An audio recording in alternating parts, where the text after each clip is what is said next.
சஷ்டி 2வது நாள் விரதத்துக்கு சாமிக்கு நெய்வேத்தியம் பண்ணுறதுக்கு ஒரு பருப்பு பாயசம். இது எப்படி வைக்கிறதுன்னு பார்க்கலாம். இந்த பாயசம் வைக்கிறதுக்கு 1 கப் பாசிப்பருப்பு, 1 ஸ்பூன் கடலைப்பருப்பு, இது 2-3 வெரைட்டிஸ் வைக்கலாம். நான் இந்த மெத்தடில் வச்சுருக்கேன்.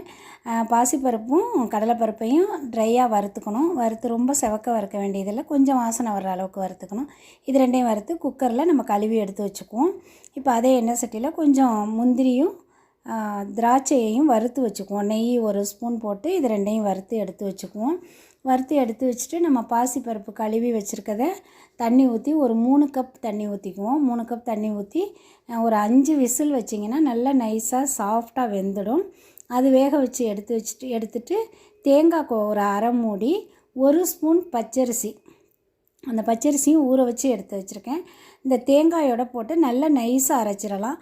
தேங்காய் பால் போட்டு வைக்கலாம் பாயசம். இது அரைச்சி அப்படியே நான் பச்சரிசி 1 ஸ்பூனும் தேங்காய் அரை மூடியும் அரைச்சி அப்படியே நான் மிக்ஸ் பண்ணிட்டேன் இந்த பருப்போட.